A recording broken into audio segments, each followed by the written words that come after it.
மாமா ஜீப்படு. எதுக்கு மாயமா? அந்த ஆட்டோ சங்கர் நம்ம கிட்ட கடன் வாங்கி இன்னையோட 30 நாள் ஆயிடுச்சு. இன்னைக்கு அதை அவன் திருப்பி கொடுக்கணும், இல்ல அவனை அடிமையாக்கி இங்க இழுத்துட்டு வரணும். வாங்கடா போலாம்.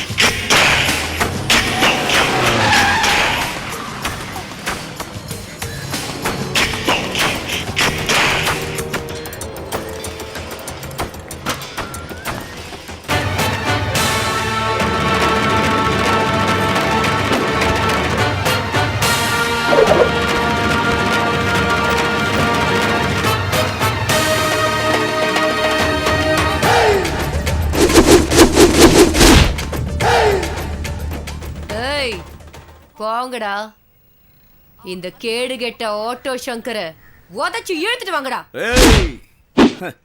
என்ன உதைக்கிற காலு இன்னும் உருவாகவே இல்லடி.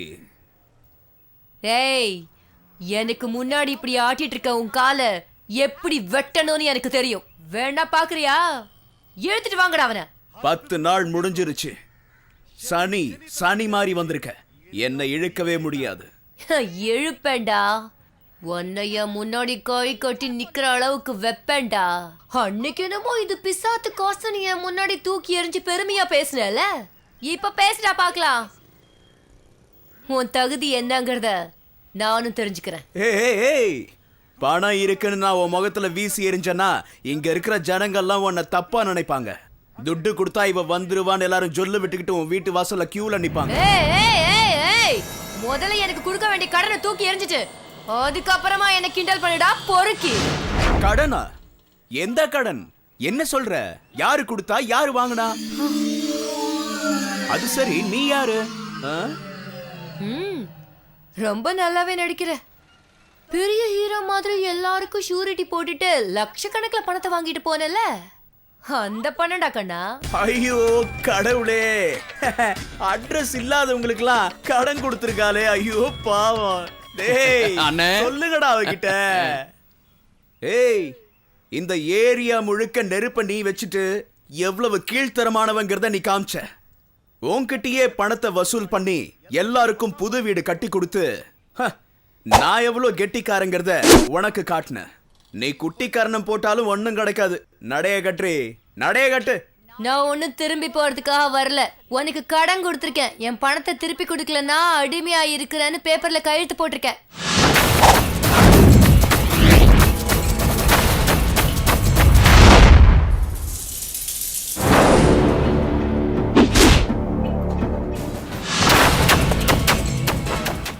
ஃபர்ஸ்ட் ஆஃப் ஆல், எங்களுக்கு வட்டிக்கு கடன் கொடுக்க உங்ககிட்ட லைசன்ஸ் இருக்காடி? மணி லெண்டர் 1961 ஆக்ட் பிரகாரம் என்ன சொல்லிருக்கு தெரியுமாடி? 10%, 20% கந்து வட்டி, ஸ்பீடு வட்டி, மீட்டர் வட்டின்னு வாங்குறது சட்டப்படி குற்றம்.